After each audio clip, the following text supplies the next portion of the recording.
Morena, everybody. Welcome to our Hearings Committee meeting on Tuesday, the 20th of August. Like to open the meeting with a Karakia Timatanga. If everyone would like to join in, it is up on the wall to our left. Mai te paemonga, raro ki te ai. Mai le te awatonga, raro ki te awaraki. Tēnei se hapori, ahawhia e taratangi. Whānau, haere mai te toki.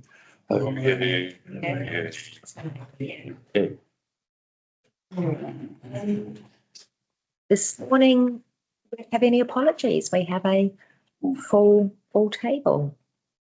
So that's great. Does anybody have any conflicts of interest to declare for this morning's meeting? No. We have one person for public forum, and I'm delighted to welcome to the table John Booth. Look, it's just very simple. I'm not here for any dramatic statements or anything. Probably just want to go back to say that alongside his wish at the mayor on the council back in 2010-11, when we changed the representation from, we had 5 urban councillors and 3 rural councillors to represent. That's how it was represented. And we changed it to at large, so all in. And the reason we did that at the time was because we felt that when you are elected member, councillor, you make decisions for your community right across the board, whether it's rural or urban. And I know there's been a little bit of out there, a little bit of people, not much, but talk about, well, should we have rural representation again? I actually think there's a better way. I'm quite happy, when we talked about it at the Rural Advisory Group meeting, the status quo remaining. But what I'd like the council to give some consideration to, and I can't remember now exactly how things have done finally, but I'd like to consider whether the Rural Advisory Group could potentially become a full committee of the council, like the Water Race Committee type thing. It just gives it stronger representation because, rural is a big part of this community. A huge, like the revenue created by the rural community is large and fluctuates. And I think most rural people I talk to are also very mindful of our urban community and the shops in town and all that. And people have all sorts of arguments about roads and who uses the most. Hey, the roads are there for everybody to use, not just a rural person or an urban person. You guys want to go to the coast, that point, or anywhere, we all use the road. So really, that was really what I wanted to add. Just if it's possible to do that, I think it'll be quite a good fit to give the rural community just that little bit of extra oomph out there when things bubble up to the surface, and we need to maybe bring it in a stronger or more direct message to you all as the elected members of this district. So really, that's just my simple message for you to have a think about. I think it might have been mentioned sorry, I'm ignoring the big cheeses at the top. It's something it was mentioned after a Rural Advisory Group meeting a little while ago, and I think maybe you were there, Dale or something, but I just quite like to put that on the table now. And I just see it as possibly a really good way of having that rural representation a little bit stronger there. And at that, when we talked about it at that RAG group meeting, I remember former councillor Mike Ashby did make the comment, it's actually really hard for rural people sometimes to commit that time to what you guys now do. And I know that commitment's required, and it is huge and getting bigger and more demanding. And you need more knowledge, so you need to be embedded better than what probably were when I started in 2010. It was, when I think back to then, it was quite casual to what it ended up in 2019 when I finished, even though I was, had the position of the mayor. But so that's all I want to dribble on. So thank you for your time and keep up the good work. Yes, John. Before you jump up, does anyone have any questions for John? What practical difference do you think a committee would make as opposed to an advisory group? Well, I think it'd probably have to go through the same process as the Water Rights Committee, and you'd have to elect the people to it, the community people to it. I think my thinking, Steve, is that it would just give it a bit more strength and a bit more direct into the council, because even with some of the events that are happening out there now, and I think if you have a council made up of, so it was all urban people who didn't really understand what's happening out there, I think it's a stronger voice. So that's really what I'm getting. It's a stronger voice going to the. It doesn't have any more power than the RAG group because it can't actually carry out decisions, but it can make a recommendation again to you guys at the top. So that's how I see it anyway. So, yeah. So I'll just leave it with you. And anybody else got any searching questions? Yeah, no, so JB, thanks for being here. Thanks for taking the time out. I know how busy you are. And I know you're heavy involvement with the Rural Support Trust. And I know that you, through your fire service duties and that, and your farm and your business, you're hugely connected throughout that rural community. I've got to say, I'm not surprised by the view that the rural people don't see a rural ward as being something they want to go back to. I think a lot of that comes down to time. So the time they have available and things that they have on. But you're comfortable right now going to the at-large.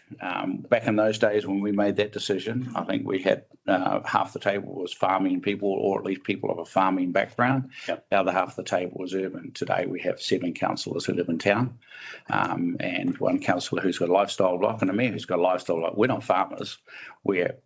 I'm a kiddie farmer. It's out of town too. Oh, you're out of town on Norfolk Road too. Yeah, so that's right. There are 3 of us. Yeah, so 3 of us.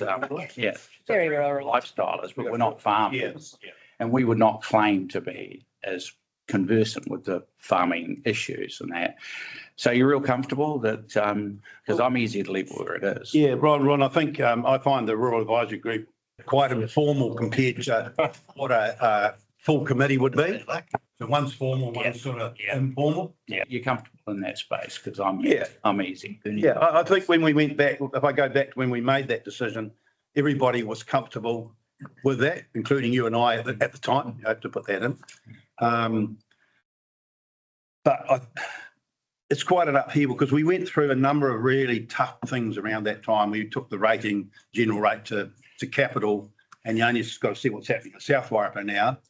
But we went through the same thing, and eventually it all came sorted out. So, sometimes you make those big decisions. But it was reflected in the Rural Advisory Group meeting that they were happy to stay with at large, all councillors. I'm good with that. Okay. Thank you. Thank you. It's great to hear Thanks, John. through you what the Rural Advisory Group wanting as well. So Yes. Yeah. awesome. And we want to work with the council, not against anything. We just want to be doing the right thing for people out there. And if it means going that way, it's fine. But if you decide that it's not appropriate, well, we obviously live with that. That's how decisions are made and we respect it. So Thank you so much All right. for your time today, John. no, thanks, Awesome. Robin. I'll leave you all to your good work. Thanks, JB. Have trouble. You too. Thank you. Cool. See ya. Sorry, Steve. Okay, thank you. So moving along, we have one report, which is 5.1.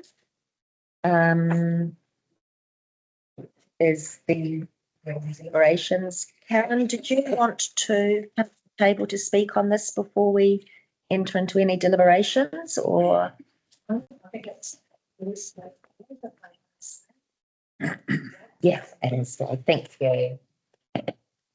As we don't have anybody speaking to any submissions today, we will move straight into the deliberations on the submissions that we've received. Everyone's received copies of them and will have read the reports. So I open the table up to comments, suggestions, questions.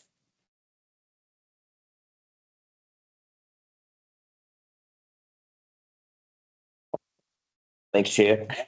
I'm happy to say I think this is highlighted with the amount of responses that the community are pretty happy with our status quo, which is what we put out for consultation. Even with the 50% of the responses are in favour of status quo. So that just, to me, adds to moving forward that we should remain status quo. So, I appreciate the comments by the Youth Council as well. So Yeah. I acknowledge their comments. Does anyone else have anything to contribute? Has anyone had any different thoughts on the different proposals that we have previously discussed before we landed on what was our preferred option, which we consulted on? The only thing I like to say is, I know there's been a little bit of comment in the press that we had practically no submissions. I think that's a reflection of a very convoluted process, because when we originally consulted on a range of options, we had quite a lot of submissions, to be thoughtful. We worked our way through those, and then the legislation forces us to consult again on practically the same thing. So I'm not surprised most people couldn't be bothered because they already had their opportunity. So. And having had those previous submissions is what helped us enable land where we as a council had landed. Councillor Williams. Yeah, well, just to endorse what everybody's saying, I think in a world of so much change right now, I think people appreciate the fact that we don't want to change this. And no, I've had nobody say to me that there's a burning need to make any changes to what we've got. And it's not broken, we don't try and fix it. Yeah, I just thank you, Madam Chair. I think I'm in the same sphere as Councillor Lawrence. It seems a bit bizarre to me that the council is required to be consulting on whether or not we stick with the FPP or STB, then consulting on whether or not we have Māori boards, then consulting later again on representation again, where of all things we talk about wards again. It's terribly inefficient. It's hugely cumbersome. It absorbs a hell of a lot of staff time. It drags all of you out from your homes to go through the paper. And I think one of the comments I had passed to me by a farmer yesterday was that don't think we're not interested. We're just under the pump and over this endless trail of consultation. And, it's not we're not interested. It's just that it just never seems to stop. And I think sometimes there's opportunities for those of us to talk to members of parliament and those of us to talk to other people, emphasising the administrative cost put on a small council like this by 3 similar reviews, all being run separately is inefficient and pointless in my view. I'd rather have done the whole thing in one hit so we could have addressed it all together. It would have made sense then. But Definitely would make much more sense. Want to comment? Have a legislative change. And I see no need to change myself. Thank you. Yeah, thank you. Same comment. I think the fact that not many people have admitted that we're comfortable where we're at, but also this process has been so drawn out. I think, it was a year and a half ago, like when we started, and we were talking about Māori wards. And I think for those of us who didn't vote in favour of Māori wards, there was a lot of flack online about that decision. And I think that would have been avoided if there'd actually been a broad consultation with the whole public, but we were told we'd consulted with iwi, we don't need to consult with the rest of the public. So there was a whole bunch of Carterton residents who probably would have wanted to lobby us on that decision, and they didn't get a chance to because the decision was made by the previous government that you didn't need to consult on that decision. So I feel like that started it off on a bad foot, and then it's just been like a year of chipping away at this decision, and then the final decision about if we're at large or wards based, people aren't that worried about it. So yeah, it's been a very long process, and I think some lobbying to central government about how frequently this decision needs to be relooked at, and the process, it needs to be tightened up. This has been a really long time coming. It just highlights, doesn't it, all of the legislation that central government, whoever is in power, pushes down onto local government and somebody sits behind a desk and says, oh, let's do this and let's break it down into as many steps as we possibly can to make it more drawn out and complicated, when actually if they spoke to the people on the ground who are making the decisions and were living and breathing and knew their communities, and they could probably design something, as everyone has noted already today, something much more streamlined, efficient for everybody's time. But at the moment, this is the way the process is. We have followed the process and we are now finally at the point of making a decision. Councillor Downs. Thank you, Chair Robin. I just looking at the representation review report, and basically what I get out of that everybody basically is happy with our 8 councillors that's set up at the moment. But as in the public forum, John Booth spoke about rural, and so I think we've seriously got to consider more formal representation from the rural sector, and also work on our Maori involvement and keep that up. I know, as it's already been said, people are busy, and but we've got obligations to rural and Maori, and we've got to preserve those. So and respect them. So yeah, that's me. Thank you. Can I just make one other comment? Just speaking to the submissions, there was some comment on the submissions that we did receive regarding the number of councillors, and I just, for the record, in the unlikely event that anybody is watching, people should be assured that the number of councillors we have has no impact on the ratepayers in terms of what it costs.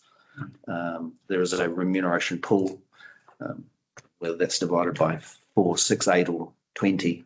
Yeah. Cost of the ratepayers is the same. Yeah, thank you. That was a really valid point to clarify for our ratepayers as well. Thank you.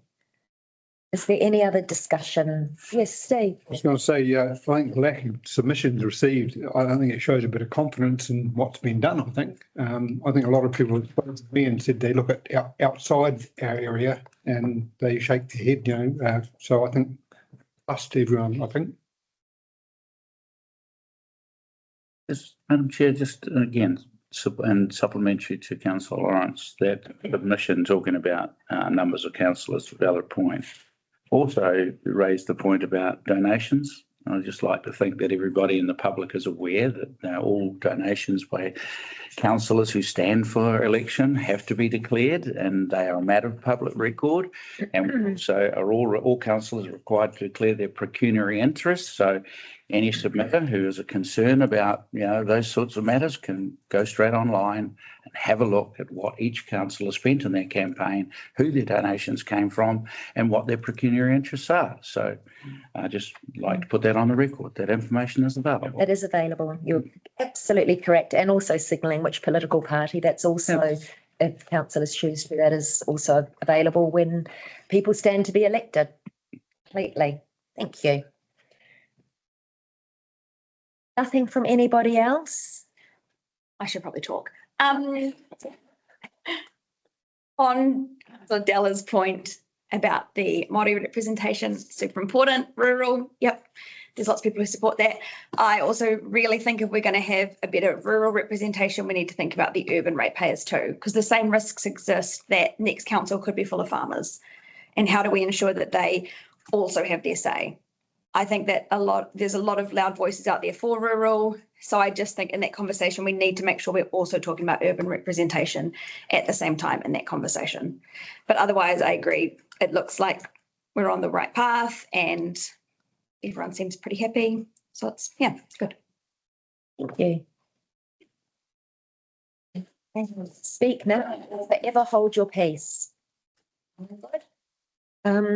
So the next step is that we can move to recommendations on page 8 of our agenda. And we have 2 recommendations. And the first recommendation is that we receive the report. Someone move that we receive the report. Thank you, Councillor Lawrence. Thank you, Councillor Newman. All those in favour? Aye. Against? Any abstentions? Carried, thank you. And then the second recommendation is that we agree to recommend to council the following final proposal for the representation review for consideration at the council meeting on the 18th of September. And then I just have a blank space That is, on my document printed out. Beautiful. So status quo. Yeah, Okay, status quo. change the status quo. Okay. Do I have someone to move that? Thank you, councillor Della, councillor Williams, seconded. All those in favour? Any against? Any abstentions? The motion is carried. Thank you very much. Well done, everybody. That draws our meeting to a close. That was the documentation behind it. So we will close with our karakia, if everyone would like to join in. Kia, Te whakarea, te tapu, kia wātea ai ngā, kia turuki whakataha ai, kia kia turuki whakataha ai.